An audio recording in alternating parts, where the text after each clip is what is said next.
పిల్లలు, అందరూ ఎలా ఉన్నారు? బాగున్నారా? మీ అందరికీ ప్రైజ్లో.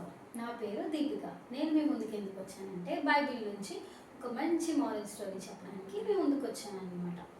సరే, అయితే మన స్టోరీలోకి వెళ్ళిపోదామా పిల్లలు? సరే, ఈరోజు చెప్పబోయే స్టోరీ ఏంటంటే ప్రేయర్స్లో ఎలా చేయాలి, అసలు ప్రేయర్ చేస్తే మన జీవితంలో ఏం పొందుకుంటామో దానికోసం మనం చెప్పుకుందాం అన్నమాట. సరే, అయితే ఒకరోజంట ఒక తాతగారు చిన్న బాబు అలా పార్క్లో నడుచుకుంటూ వెళ్తున్నారంట. అలా వెళ్తున్నప్పుడు ఆ చిన్న బాబు అడిగాడంట, తాతయ్య ప్రార్థన అంటే ఏమిటి తాతయ్య అని అడిగాడంట పిల్లలు. అయితే ఆ తాతయ్య చెప్పాడంట, ప్రార్థన అంటే ఏమి లేదు, దేవునితో మాట్లాడడం అని చెప్పాడంట పిల్లలు. అయితే మనం దేవునికి ప్రార్థిస్తాం కదా, ప్రార్థించినప్పుడు దేవుడు మనకు సమాధానం ఇస్తాడా అని అడిగారంట పిల్లలు. అయితే అప్పుడు తాతగారు చెప్పారంట, ఎందుకు ఎవరు సమాధానం ఇస్తారు, కానీ ఆ సమాధానం కొన్నిసార్లు లేట్ అవుతుంది, లేదంటే ఫాస్ట్గా వస్తుంది అని చెప్పారంట పిల్లలు.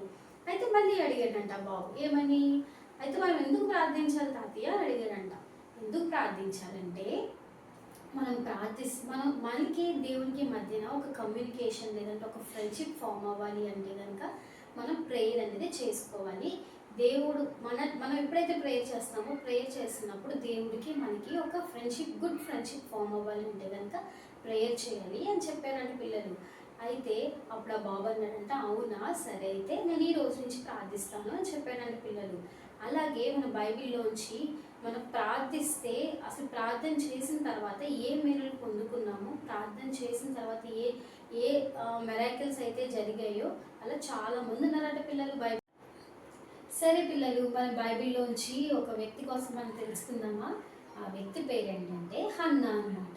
హన్నా కంట పిల్లలు పాపం హన్నా అనే వ్యక్తి కంట పిల్లలు లేరంట పిల్లలు. అయితే చాలామంది చాలా మాట్లాడేవారంట. అయితే ఆమె ఏం చేస్తుందంటే ప్రార్థన చేసుకుందంట పిల్లలు. కానీ ప్రార్థన చేసినా సరే, మీకు చెప్పాను కదా, ప్రార్థన చేసినా సరే కొన్నిసార్లు ఆ జవాబు అనేది లేట్గా వస్తుంది కదా. అలాగా హన్నా కూడా ఆ జవాబు అనేది ప్రార్థించేదంట, కానీ పిల్లలు ఆ జవాబు అనేది లేట్గా వచ్చిందంట. కానీ లేట్గా వచ్చినా సరే, నేను ప్రార్థించినా సరే నాకు జవాబు ఇవ్వలేదని చెప్పి తను ప్రార్థించడం ఆపలేదంట పిల్లలు. కానీ రోజు ఏం చేసేదంట తెలుసా? రోజు దేనికోసం అయితే ఆమె ప్రార్థించిందో రోజు కంటిన్యూస్గా దానికోసం రోజు ప్రార్థించేదంట పిల్లలు. అలా ప్రార్థించక ఒకరోజు ఏం చేసిందంటే తను దేవుని సన్నిధికి వెళ్ళి 3 days ఫాస్టింగ్ ఉండి, యేసయ్యా, నాకు ఒక చిన్న కుమారుని కావాలి, నువ్వైతే నాకు కుమారుని అనుగ్రహిస్తే నేను నీ సన్నిధిలో విడిచిపెడతాను అని చెప్పేసి ప్రార్థించిందంట పిల్లలు. ఎలా ప్రార్థించిందో తెలుసా?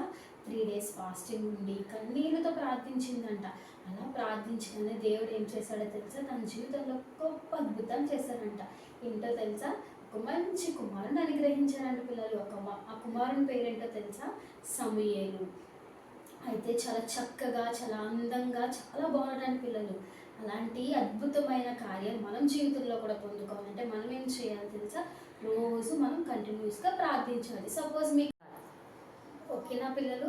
మనం కూడా హన్నా వల్లే శ్రద్ధ కలిగి ఎప్పుడైతే మనం ప్రార్థిస్తామో మన జీవితంలో కూడా గొప్ప అద్భుతకరాలు మనం చూస్తాం తెలుసా పిల్లలు? మనం రోజు ప్రార్థించాలి. ఒక రోజు ప్రార్థన చేసి 2వ రోజు ప్రార్థన ఆపేస్తే దేవుడు వింటాడు, కానీ దానికి సమాధానం ఇవ్వడు.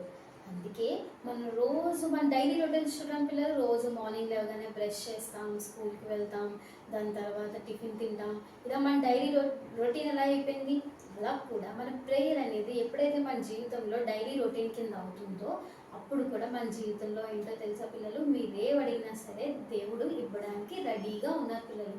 మనం ఎప్పుడు ప్రార్థిస్తామా, మనం ప్రార్థిస్తే దేవుడు ఎప్పుడు ఇద్దామా అని చూస్తున్నారు. మీరు ప్రార్థించడం స్టార్ట్ చేస్తారా ఈ రోజు నుంచి ఎలా చేస్తారంటే, ఏమి లేదు, యేసయ్యా, ఈరోజు నాకు మంచి దినాన్ని ఇచ్చినందుకు మీకు వందనాలు. ఈరోజు నేను స్కూల్కి వెళ్తుంటున్నా, నేను స్కూల్ అంతటా మీరే ఉండండి, నాకు మంచి జ్ఞానాన్ని ఇవ్వండి అని చెప్పి రోజు ఇలా ప్రేయర్ చేయండి పిల్లలు. ఎప్పుడైతే మీరు రోజు ఇలా ప్రేయర్ చేస్తారో దేవుడు కంపల్సరీగా మీకు హెల్ప్ చేస్తారనమాట. ఓకేనా? మీరు ప్రేయర్ చేస్తూ పాటు మీతో ఉన్న మీ ఫ్రెండ్స్కి కూడా చెప్పండి పిల్లలు. ఇలా ప్రేయర్ చేసుకుంటే మనకి ఏది కావాలన్నా సరే మన పేరెంట్స్ కన్నా ముందు మన దేవుడిని అడిగామనుకో దేవుడు కంపల్సరీగా మనకి ఇస్తాడు అని చెప్పేసి మీ ఫ్రెండ్స్కి కూడా చెప్పండి పిల్లలు. ఓకేనా? ఈ స్టోరీ మీకు నచ్చిందా పిల్లలు? మీకు ఈ స్టోరీ నచ్చింది అనుకోండి, మీతోనే కాకుండా మీ ఫ్రెండ్స్తో కూడా షేర్ చేసుకోండి పిల్లలు. ఓకేనా? మనం పిల్లలు బైబిల్ మెమరీ వర్స్ నేర్చుకుందామా మనం? మెమరీ వర్స్ ఏంటంటే, నిశ్చయముగా దేవుడు నా మనవి అంగీకరించి ఉన్నాడు, ఆయన నా విజ్ఞాపన ఆలకించి ఉన్నాడు. కీర్తనలు 66వ అధ్యాయం 19వ వచనం. మళ్ళీ చెప్దామా? నిశ్చయముగా దేవుడు నా మనవి అంగీకరించి ఉన్నాడు, ఆయన నా విజ్ఞాపన ఆలకించి ఉన్నాడు. కీర్తనలు 66వ అధ్యాయం 19వ వచనం. ఈ మెమరీ వర్స్ మీరు నేర్చుకోండి పిల్లలు. Bible quiz.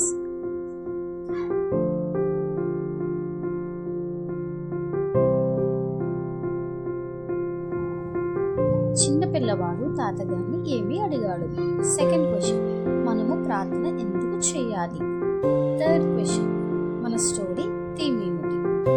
ఈ క్వశ్చన్కి ఆన్సర్స్ అన్ని కమెంట్లో మీరు ఆన్సర్ చేయండి పిల్లలు.